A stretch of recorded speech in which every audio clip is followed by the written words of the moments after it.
वंदे मातरम। नमस्कार। जय श्री राम। कुछ दिनों पहले मैंने एक वीडियो में बात कही थी जिसमें ये जो मुस्लिम एक्टर्स है बॉलीवुड में, तथाकथित ये नाम भी उन्हीं का रखा हुआ बॉलीवुड। बॉलीवुड नहीं है ये, दरअसल कॉलीवुड है और सब काले ही लोग हैं, काले दिल वाले लोग हैं। हम बात कर रहे हैं उस एक्टर की जिसको बड़ा जिसको बोलते हैं ना कि एक आइकॉनिक का, बहुत गजब का मेहनती, गजब का शिल्पकार, गजब की फिल्म बनाने वाला। लेकिन ये सदैव वे लोग हैं जो एक मोटिव लेके चलते हैं, एक उद्देश्य लेके चलते हैं। इनका फिल्म बनाने का उद्देश्य केवल फिल्म बनाना नहीं है। इनके फिल्म बनाने के पीछे दो उद्देश्य एक साथ रहते हैं। नंबर एक, हिंदू मान्यताओं का खंडन करवाना, हिंदू मान्यताओं की मजाक उड़ाना, अर्थात हिंदुइज्म के खिलाफ उनके तथाकथित छेद वाली टोपी वाला जो धर्म है, उसको भी ये लोग धर्म ही मानते हैं।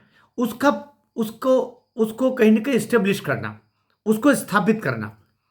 तो एक तरफ हिंदुइज्म के खिलाफ वातावरण बनाना, हिंदू मान्यताओं का मखौल उड़ाना, और दूसरी ओर छेद वाली टोपी की जो परंपराओं का पंथ है, उसके बारे में इस्टेब्लिशमेंट करना कि ये तो बहुत अच्छे होते हैं, जो निर्धारित 5 समय का अपना प्रार्थना क्रम पूरा करते हैं, हदे सद बिल्कुल समय के पाबंद रहते हैं, कभी किसी का बुरा नहीं करते हैं, सदैव अच्छा ही अच्छा सोचते हैं। शोले फिल्म में देखा ना आपने, एक ही रहता है, बाकी सब तो जय वीरू ये वो सब कर रहे, लेकिन एक रहता है वो निर्धारित टाइम पर बिल्कुल अपना वो तथाकथित उनकी स्मरण करना, हाँ, और उसका सब बिल्कुल आदर भाव से ये चीज़।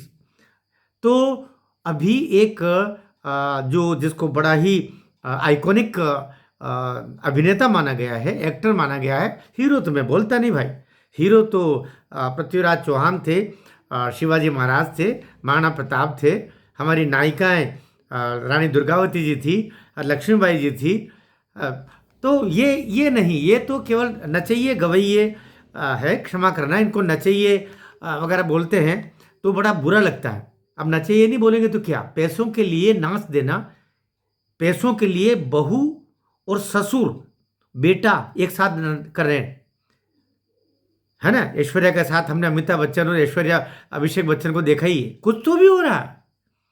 तुम्हारे कुछ नैतिक मापदंड है कि नहीं है।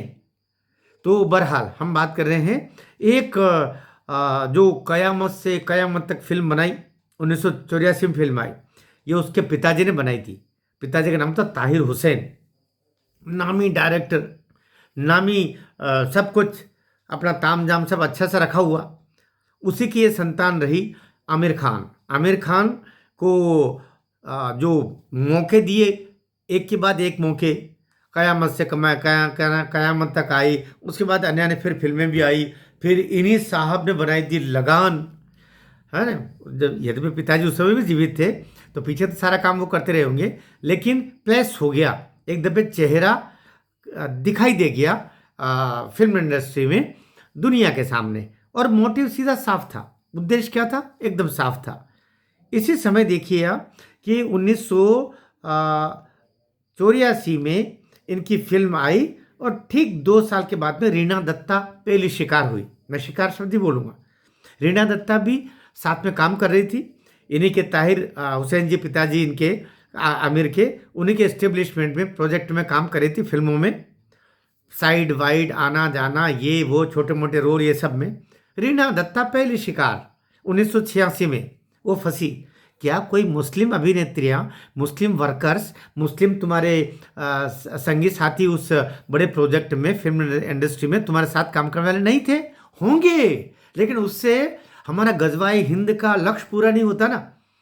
पहले हम एक बड़े तथाकथित अभिनेता के रूप में स्थापित करें, उसके बाद में फिर हिंदू लड़कियों को उलझाएं, फिर फंसाएं, फिर उनसे संतानें पैदा करें, और अन्य हिंदू लड़कियों को ये प्रवोक करें, उनके लिए एक मानसिक रूप से एक ऐसा रास्ता बना दें, तुम भी ऐसा करो।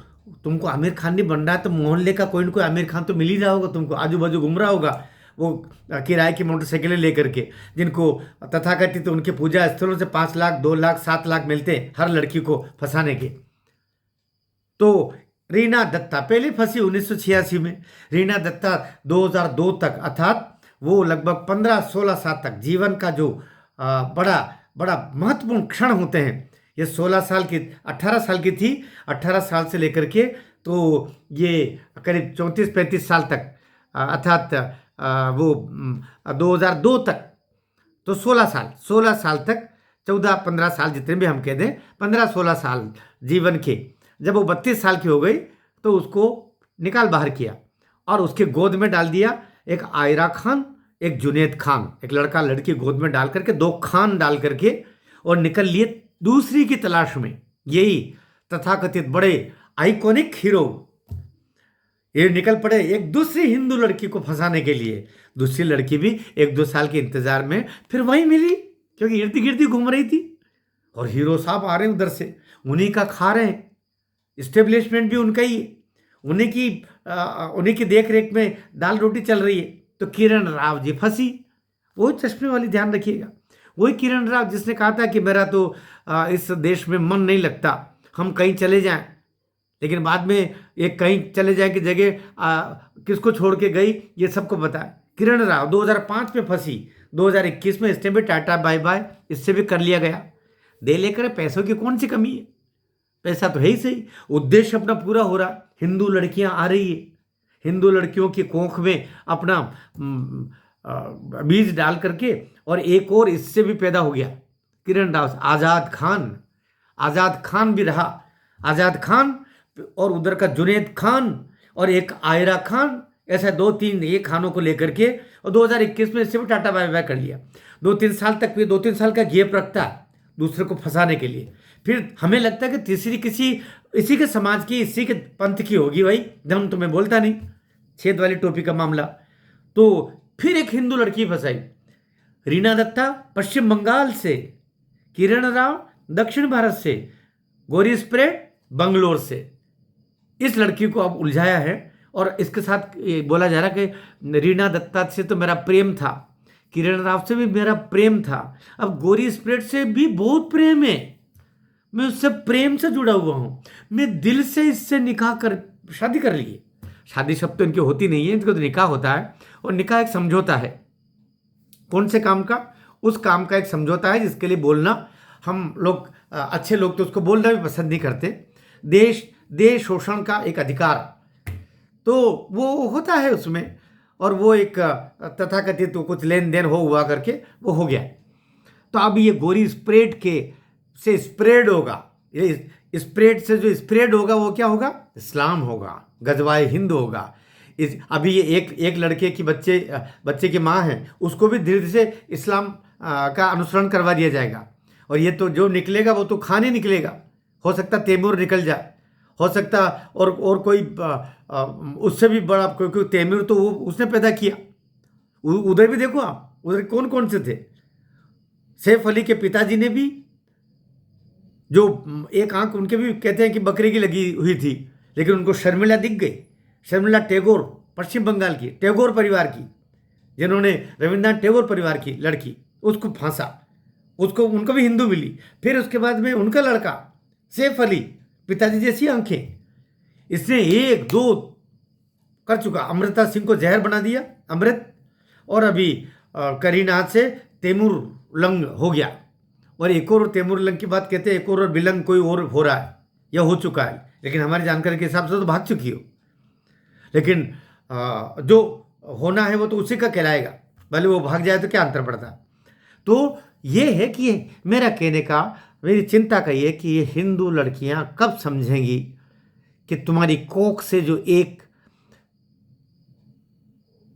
उस धर्म का बच्चा पैदा होगा, वो इस राष्ट्र को मां नहीं मानेगा, वो इस भारत भूमि को नोच खा करके, और एक दिन यहाँ से उस जगह जाना चाहेगा जहाँ पर इनके पूजा स्थल हैं।